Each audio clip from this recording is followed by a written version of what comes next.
السلام علیکم آل ویورس، کیسے ہیں؟ امید کرتے ہیں آپ ٹھیک ٹھاک ہوں گے۔ آل ویورس، آج آپ کو ایک خوفناک کہانی بتاؤں گا۔ دراصل یہ کہانیاں نہیں ہیں، ان سے ہم بہت کچھ سیکھ سکتے ہیں۔ تو آج کی جو کہانی ہے اس کا ٹاپک ہے دوہیں کی مخلوق۔ اس روز ارشد کے اسکول میں جانے کس تقریب کے سلسلے میں ایک بڑا شاندار جلسہ تھا۔ اس جلسے میں ارشد نے بھی ایک مضمون پڑھا جو بڑا پسند کیا گیا۔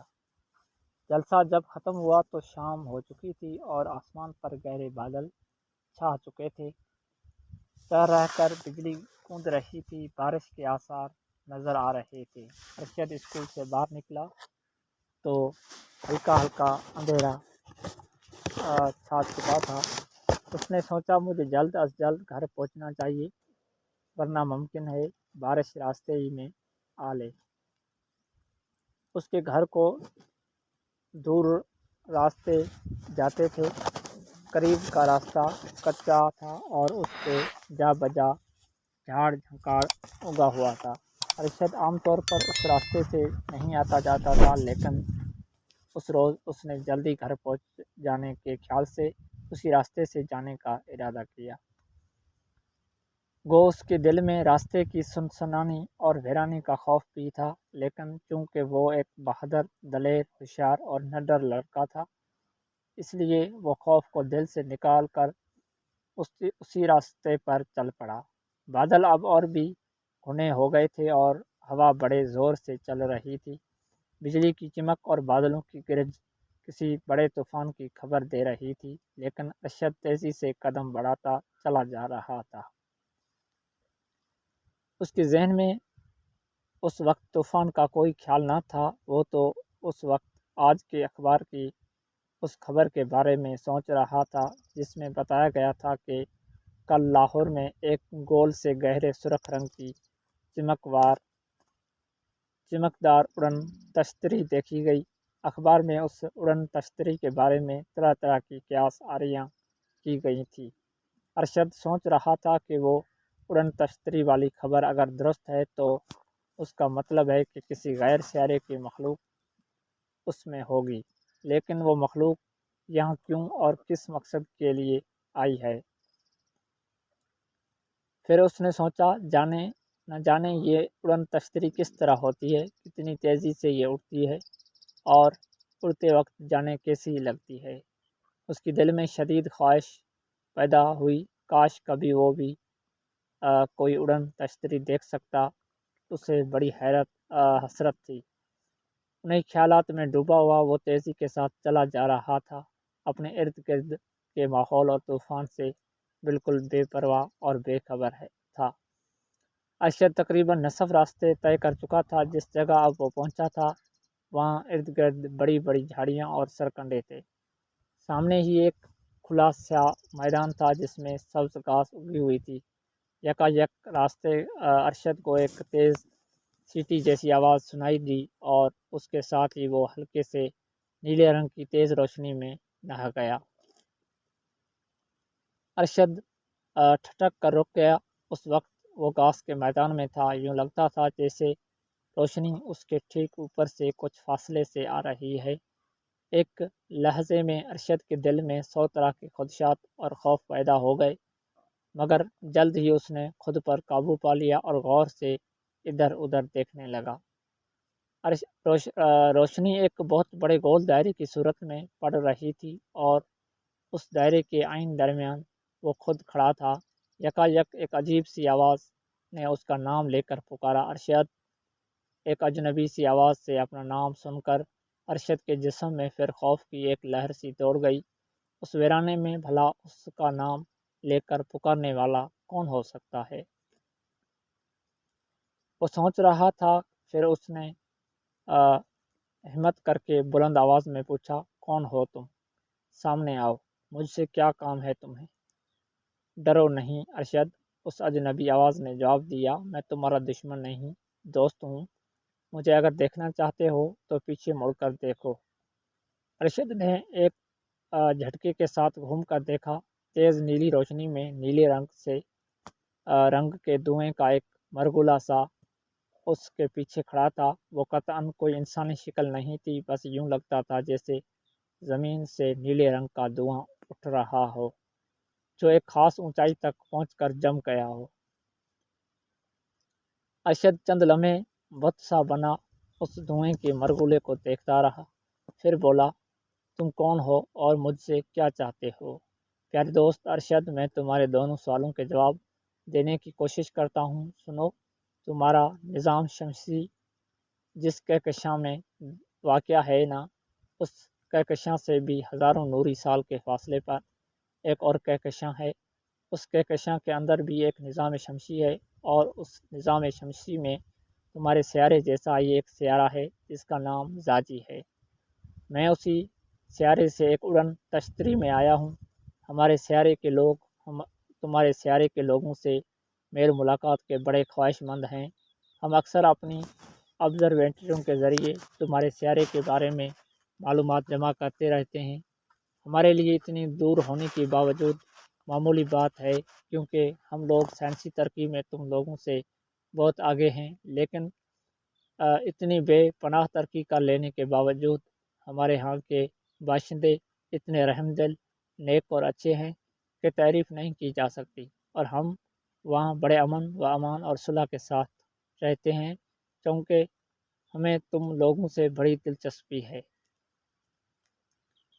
اس لیے کبھی کبھار ہمارے ہاں کے کچھ سائنسدان اڑن تشتریوں میں بیٹھ کر تمہارے سیارے کا ایک آدھا چکر بھی لگا جایا کرتے ہیں۔ ہماری خواہش ہے کہ اس سیارے کے باشندوں کے ساتھ تعلقات بڑھائے جائیں، لیکن سال ہا سال میں ہم نے کبھی اس لیے ہمت نہیں کی کہ نہ جانے یہ لوگ کیسے ہوں، ہمارے ساتھ کس طرح پیش آئیں اور کہیں ہمیں جان سے نہ مار ڈالیں۔ لیکن اب ہم نے یہ پختہ ارادہ کر لیا ہے کہ ضرور یہاں کے لوگوں کے ساتھ دوستی کی جائے اور جو کچھ بھی ہم سے ہو سکا ہم اس سیارے کے مخلوق کے لیے کریں گے۔ اس کی ترقی اور خوشحالی میں ہم تمہارا ہاتھ بٹانا چاہتے ہیں۔ اس مقصد کے لیے ضروری تھا کہ پہلے یہاں کے لوگوں کا اچھی طرح معاملہ کیا جائے، مطالعہ کیا جائے، یہاں رہ کر لوگوں کے درمیان لوگوں کے رویے، ان کے اخلاق اور عادات کو جانا جائے، پھر ہی ہم کوئی اگلا منصوبہ بنا سکیں گے۔ مجھے اسی مقصد کے لیے یہاں بھیجا گیا ہے کہ میں یہاں کچھ عرصہ رہ کر یہ کام کروں۔ ارشد بت بنا یہ سب کچھ سن رہا تھا اور حیران ہو رہا تھا۔ مگر تم تو دھواں ہو، پھر یہاں کس طرح رہ سکو گے؟ آخر اس نے پوچھا۔ اسی سلسلے میں تو ہمیں تمہاری مدد کی ضرورت ہے۔ ارشد، یہ ٹھیک ہے کہ میری موجودہ شکل و صورت اس لائق نہیں کہ میں یہاں تمہارے سیارے پر کچھ عرصہ گزار سکوں، لیکن مجھ میں اس وقت یہ صلاحیت ہے کہ جو شکل چاہوں اختیار کر سکتا ہوں۔ ہمیں کئی روز سے کسی بڑے اچھے لڑکے کی تلاش تھی جو نیک دل، شریف اور بہادر ہو۔ اس معاملے میں میرے آقا کو تم بہت پسند آئے ہو، اور آج موقع ملتے ہی میں تم سے گفتگو کر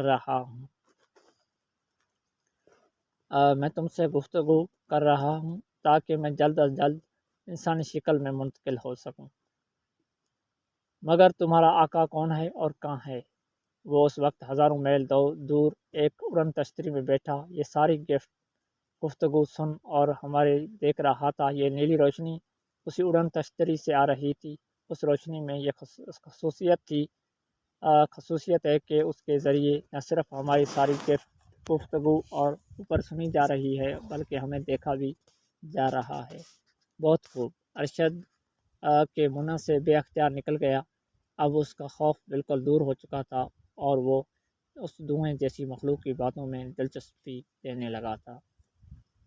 مگر میں کس سلسلے میں تمہارے کام آ سکتا ہوں؟ بتاتا ہوں۔ میرے انسانی شکل میں منتقل ہونے کے لیے ضروری ہے کہ تم اس کی اجازت دو، کیونکہ جب یہ عمل ہوگا تو میں بالکل تمہارے جیسا لڑکا بن جاؤں گا۔ فرق صرف یہ ہوگا کہ میری جلد کے رنگ میں کچھ فرق ہوگا، مگر سب سے اہم بات یہ ہے کہ یہ راز جو میں تمہیں بتا رہا ہوں تم اسے اپنے دل میں رکھو گے اور ہرگز کسی کو نہیں بتاؤ گے۔ آخری بات یہ ہے کہ چونکہ میں اس دنیا کے رسم و رواج اور بے شمار دوسری باتوں سے واقف نہیں ہوں، اس لیے تم میری رہنمائی کرو گے اور مشکل وقت میں میری مدد اور حفاظت کرو گے۔ کہو منظور ہے۔ ارشد کچھ دیر سر جھکائے سوچ میں ڈوبا رہا۔ بڑی ذمہ داری کا کام ہے دوست، اس نے کہا، لیکن چونکہ تم نے صرف مجھے ہی اس کام کے لیے چنا ہے، اس لیے میں وعدہ کرتا ہوں کہ جہاں تک ہو سکا میں تمہاری ان تمام خواہشات کو پورا کرنے کی کوشش کروں گا۔ بہت خوب، اس اجنبی مخلوق نے کہا کہ اچھا ارشد، اب تم تھوڑی دیر کے لیے بے حس و حرکت کھڑے ہو جاؤ، میں انسانی شکل اختیار کرنے لگا ہوں، ہلنا مت، کیونکہ یہ عمل بالکل اسی قسم کا ہے جس طرح تم لوگ کیمرے سے فوٹو لیتے ہو۔ ارشد بے حس و حرکت کھڑا ہو گیا۔ دھواں اس کے بالکل سامنے تھا، لیکن اب وہ کبھی پھیل اور کبھی سمٹ جا رہا تھا۔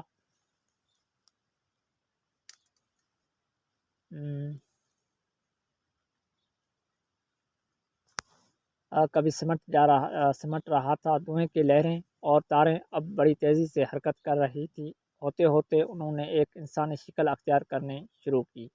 پھر ارشد کو یوں لگا جیسے سچ مچ دھوئیں ہی کا بنا ہوا ایک لڑکا اس کے سامنے کھڑا ہو۔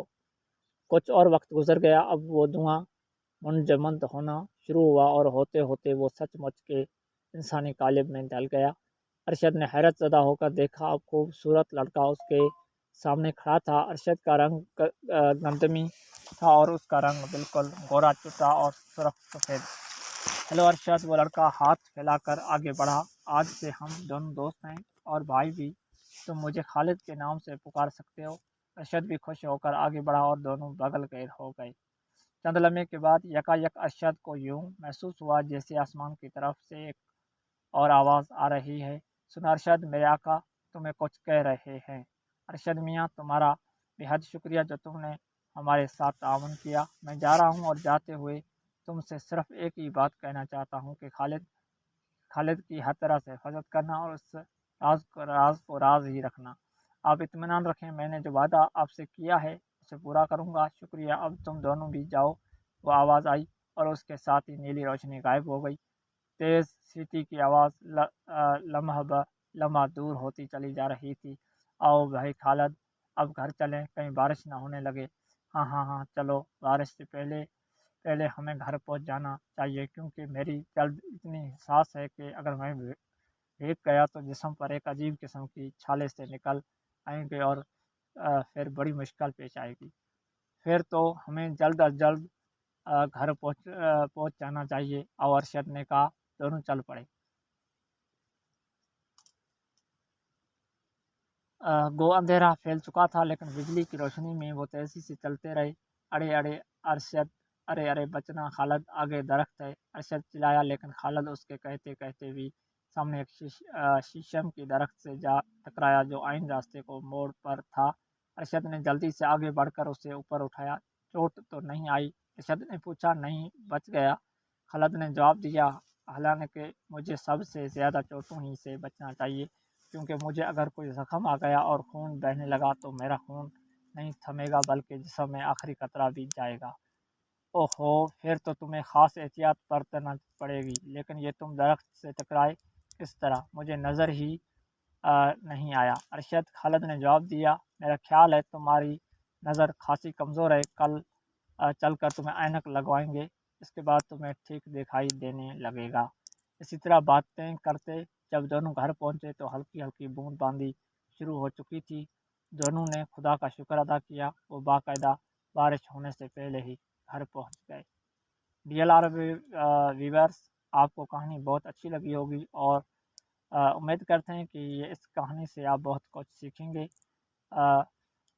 ویورز، ویڈیو کو آف کرنے سے پہلے آپ سے ریکویسٹ ہے کہ آپ ہمارے چینل اسلم RTV کو سبسکرائب کریں، لائک کریں، شیئر بھی کریں، ساتھ میں بیل آئیکن کو بھی پریس کر دیں تاکہ ہر نئی آنے والی ویڈیو کا نوٹیفیکیشن سب سے پہلے آپ کو ملتا رہے۔ اللہ حافظ۔